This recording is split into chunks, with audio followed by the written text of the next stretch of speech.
यार आज के इस क्लास में मैं आपको एक्सप्लेन करने वाला हूँ लिमिट्स और डेरिवेटिव्स के आगे के जो एग्जांपल्स है। क्योंकि मैंने पिछले वीडियो में मैं आपको जो लिमिट्स का इंपॉर्टेंस बताया था कि लिमिट्स का इस आपके जो 11th का जो मैथ होता है या जो 12th का मैथ होता है उसमें आपका इंपॉर्टेंस क्या है। क्योंकि ये कैलकुलस का पोर्शन है तो इसमें बहुत ज़्यादा इसका इंपॉर्टेंस होता है। तो हम आज कुछ एग्जाम्पल्स के जरिए मैं आपको लिमिट्स का एक कंसेप्ट को बताने वाला हूँ, ठीक है। तो चलिए एक एग्जाम्पल लेता हूँ और उसके मदद से मैं आपको इस लिमिट्स को समझाऊंगा। जैसे मैंने एक एग्जाम्पल के लिए फंक्शन लिया है जो कि है एक्स स्क्वायर, ठीक है। फंक्शन क्या है? X square. अब इस फंक्शन में हम क्या करेंगे, कुछ हम वैल्यू लेंगे और उस वैल्यू के आधार पे हम इसका देखेंगे कि इसको हम किस प्रकार से लिमिट्स समझते हैं, ठीक है।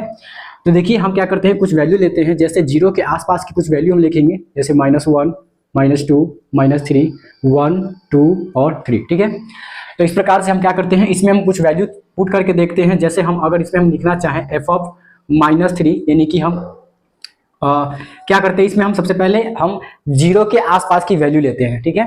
तो अगर आप इसमें हम लिखना चाहें f(-1), यानी कि आप अगर इसमें हम f(x) फंक्शन क्या है, एक्स स्क्वायर है। अब इसमें क्या करेंगे, हम जीरो के पास की जो वैल्यू है -1 और 1, इस पर चेक करते हैं इसका मान क्या आता है। तो 1 का स्क्वायर करेंगे तो कितना आएगा, यहाँ पे 1 ही आएगा, -1 का स्क्वायर।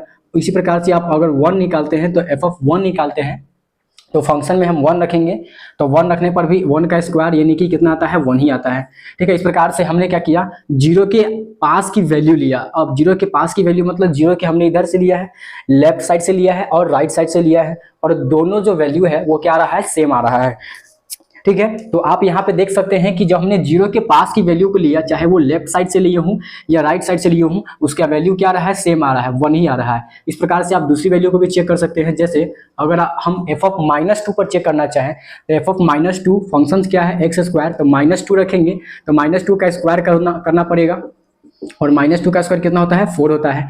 इस प्रकार से हम उधर राइट साइड से कुछ वैल्यू लेते हैं f(2), तो f(2) यानी कि 2 का स्क्वायर, और 2 का स्क्वायर कितना होता है, 4 होता है। इस प्रकार से यहाँ पे वैल्यू क्या आ रहा है, सेम आ रहा है। इस प्रकार से आप 3 पर भी चेक कर सकते हैं। f(-3) जो होगा वो कितना आ जाएगा, 3 का स्क्वायर, और -3 का स्क्वायर कितना होता है, 9 होता है। उसी प्रकार से अगर 3 निकालते हैं तो f(3) कितना आ जाएगा, 3 का स्क्वायर यानी कि 9। ये फंक्शन में एक्स स्क्वायर है तो इसलिए हम क्या कर रहे हैं, जैसे जैसे 1 रखेंगे तो 1 का स्क्वायर करना पड़ेगा, -1 रखेंगे तो -1 का स्क्वायर करना पड़ेगा। इस प्रकार से ये आगे प्रोसेस है, ठीक है। तो अब अगर हम फंक्शंस में अगर हम जीरो पुट करते हैं, अगर हम फंक्शन में जीरो पुट करते हैं तो फंक्शन का मान क्या आ जाएगा, जीरो आ जाएगा। इस प्रकार से आप यहाँ से समझ सकते हैं कि अगर हम इस x की वैल्यू को अगर हम जीरो की तरफ टेंड करते हैं, ठीक है, यानी कि x की जो वैल्यू है वो जब जीरो की तरफ जाएगा, चाहे वो लेफ्ट हैंड साइड से हो या फिर राइट हैंड साइड से हो, यानी या तो हम इधर से जीरो की तरफ जाएं या इधर से जीरो की तरफ जाएं, हमारा वैल्यू जो है वो फंक्शन का मान क्या आएगा, जीरो आएगा। इस प्रकार से जीरो की जो, इस प्रकार से इसका जो लिमिट होता है, इसका जो लिमिट होता है उस लिमिट को हम ऐसे डिफाइन करते हैं, f(x) का जो लिमिट है वो है L, ठीक है। ये क्या है, L है। ये जो L है ये इसका क्या होता है, लिमिट होता है। अब इसका लिमिट क्या है, तो इसका लिमिट है एक्चुअली में जीरो, ठीक है। जीरो इसका क्या है, लिमिट है। और लिमिट को हम डिनोट कैसे करते हैं, सबसे पहले मैं आपको बता देता हूँ डिनोट इसको कैसे करते हैं।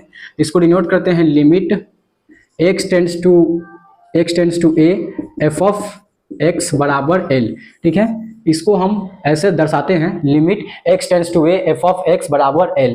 अब चूंकि ये लिमिट जीरो इसका क्या है, लिमिट है, लिमिट पॉइंट है, तो हम इस चीज को और ज्यादा एक्सप्लेन करते हैं कि ये जीरो इसका लिमिट पॉइंट कैसे है, ठीक है। तो इससे पहले मैं इसको इरेज करता हूं। आपको उम्मीद है कि ये चीजें जो है समझ में आया होगा कि जैसे हम जीरो की तरफ जा रहे हैं, चाहे वो लेफ्ट हैंड साइड से हो चाहे वो राइट हैंड साइड से हो, जैसे हम जीरो की तरफ जाएंगे तो उसका मान क्या आएगा, जीरो आएगा, ठीक है। इस प्रकार से इसका क्या होता है, ये लिमिट है, ये लिमिट है। अब इसको मैं आपको और अच्छे से डिटेल से समझाता हूं कि ये जीरो जो है इसका लिमिट कैसे है, ठीक है। तो देखते हैं कि ये जो जीरो था इसका लिमिट कैसे है। तो इस चीज को आप समझने के लिए हमने क्या किया, अभी तुरंत ही हमने निकाला था कि फंक्शंस का मान जो हमने इसमें -3 रखा था तो -3 का स्क्वायर कितना हो जाएगा, 9 + 9। उसी प्रकार से -2 रखा था तो -2 का स्क्वायर कितना हो गया था, 4, और -1 का स्क्वायर 1। और जब इसमें हमने जीरो रखा तो जीरो के रखने पे वैल्यू क्या आया, जीरो आया। इसी प्रकार से 1 रखने पे 1, 2 रखने पे 4 और 3 रखने पे 9। अब ये जीरो क्या है दोस्तों, ये जो जीरो है यही जीरो इसका क्या है, लिमिट है, ठीक है। और ये लिमिट कैसे है, इस चीज को मैं आपको बताता हूं। देखिए जैसे हमने क्या किया, इस जीरो के कुछ कम वैल्यू को लिया, जीरो से कम, क्योंकि हमने बता दिया है कि लिमिट को डिनोट कैसे करते हैं। तो लिमिट को डिनोट करने के लिए हमने बताया है कोई भी अगर पॉइंट उसका लिमिट पॉइंट है इसको डिनोट करते हैं limit x tends to a F of X बराबर एल। ये एल जो होता है ये इस फंक्शन का क्या होता है, लिमिट होता है। ये फंक्शन का क्या होता है, ये एल लिमिट होता है। अब इस चीज को समझते हैं। जैसे हम क्या करते हैं, ये इसका जीरो जो है, ये जीरो इसका लिमिट है या नहीं, इस चीज की जांच हम करते कैसे करेंगे। तो हम इस लिमिट की ये जो लिमिट है x टेंड्स टू जीरो, ठीक है, ये जीरो इसका लिमिट है या नहीं, इस चीज की जांच करने के लिए हम क्या करेंगे, जीरो से थोड़ी कम वैल्यू को लेंगे। तो जीरो से कम वैल्यू क्या है इसमें, -1। तो जीरो से कम यानी कि जीरो माइनस, जीरो के ऊपर अगर हल्का माइनस लगा देते हैं इसका मतलब होता है जीरो से कम वैल्यू ले रहे हैं। तो जब हम जीरो से कम वैल्यू को लेते हैं तो इसको बोलते हैं x tends to zero minus, यानी कि जीरो से कम वैल्यू।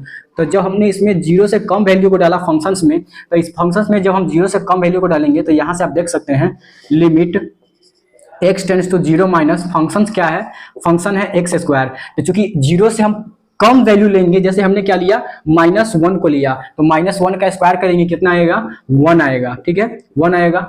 अब हमने क्या किया, जीरो से कम वैल्यू लिया, तो इसको बोला जाता है left hand limit. Left hand limit क्या बोला जाता है, लेफ्ट हैंड लिमिट, यानी कि हमने LHS से कुछ मान को लिया है, बाएं पक्ष से मान को लिया है जो कि क्या है -1 है। अब क्या करते हैं हम, अब इसमें हम थोड़ी सी राइट हैंड साइड से वैल्यू लेकर के देखते हैं। तो इसको डिनोट करते हैं limit x tends to zero plus, zero plus कहने का मतलब कि जीरो से बड़ी वैल्यू ले रहे हैं। अब उतना भी बड़ी नहीं, थोड़ी वैल्यू, जैसे कि जीरो से थोड़ी वैल्यू, बड़ी वैल्यू हमने क्या लिया है, 1 लिया है। तो zero plus f of x, ठीक है। तो यहाँ पे आप देख सकते हैं limit x tends to zero plus function क्या है, फंक्शन है एक्स स्क्वायर।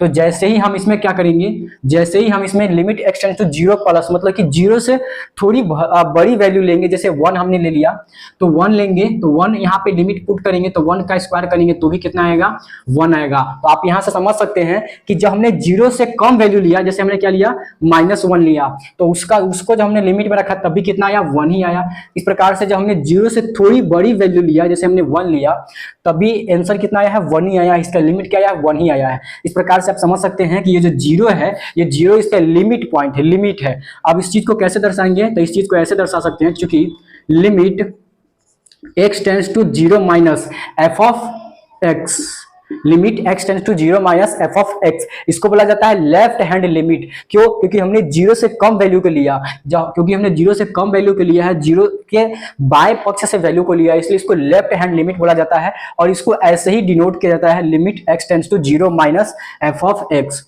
और इसी प्रकार से limit x tends to zero plus हल्का रहता है, हल्का सा प्लस लिखते हैं, तो इसको बोला जाता है right hand limit f of x functions का, ठीक है। तो जब हमने limit x tends to zero minus f of x लिया और limit x tends to zero plus f of x लिया, तो दोनों का मान क्या आया है, बराबर आया है। आप देख सकते हैं यहाँ पर भी 1 आया है और यहाँ पर भी 1 आया है। इस प्रकार से इसका लिमिट जो है वो एग्जिस्ट करता है, लिमिट जो है वो इसका क्या हो जाएगा, 0 हो जाएगा। तो limit x tends to zero f of x जो होगा ये क्या हो जाएगा, इसका लिमिट हो जाएगा, ठीक है। उम्मीद है आपको समझ में आ गया होगा। Limit x tends to zero f of x, इस प्रकार से इसको लिख सकते हैं। तो ये जो जीरो है इसका लिमिट कैसे है आप समझ गए होंगे, क्योंकि हमने जीरो से कम वैल्यू और जीरो से बड़ी वैल्यू को लिया और हमने क्या किया, उसको बराबर कर दिया। और जब बराबर हो जाता है उसको बोला जाता है लेफ्ट हैंड लिमिट। तो लिमिट एग्जिस्ट करने का कंडीशन यही है कि लेफ्ट हैंड लिमिट और राइट हैंड लिमिट, ठीक है, लेफ्ट हैंड लिमिट और राइट हैंड लिमिट जो है वो बराबर आना चाहिए। मतलब अगर कोई पॉइंट है, जैसे जीरो जो है इसका लिमिट है, तो ये कब होगा लिमिट, लिमिट तभी होगा जब जीरो से हम कम वैल्यू और जीरो से थोड़ी ज्यादा वैल्यू को रद्द करके और चेक करें और ये एग्जिस्ट कर जाए, जैसे लिमिट लेफ्ट हैंड लिमिट और राइट हैंड लिमिट बराबर आ जाता है, तो इस केस में वहां पे लिमिट एग्जिस्ट करता है। इस प्रकार से इसको ऐसे भी समझ सकते हैं जब LHS जो है वो RHS के बराबर हो जाता है, क्योंकि हमने क्या किया है, कोई एक मान -1 लिया है LHS से और एक मान लिया है RHS से, क्योंकि -1 जो है जीरो से कम वैल्यू ही है और जीरो से बड़ी वैल्यू 1 लिया है, तो LHS RHS बराबर आ गया था, यानी कि लेफ्ट हैंड लिमिट और राइट हैंड लिमिट बराबर आ गया था। इस प्रकार से यहाँ पे क्या हो गया, लिमिट एग्जिस्ट कर गया, लिमिट इसका क्या हो जाएगा, 0। आप समझ गए होंगे लिमिट का कंसेप्ट। आने वाले जो हमारा अगले जो वीडियोस होगा उसमें मैं आपको और भी कुछ एग्जांपल्स के जरिए मैं इसको लिमिट के कंसेप्ट को इजी और बनाऊंगा, ठीक है। तो बने रहे हमारे चैनल के साथ, धन्यवाद।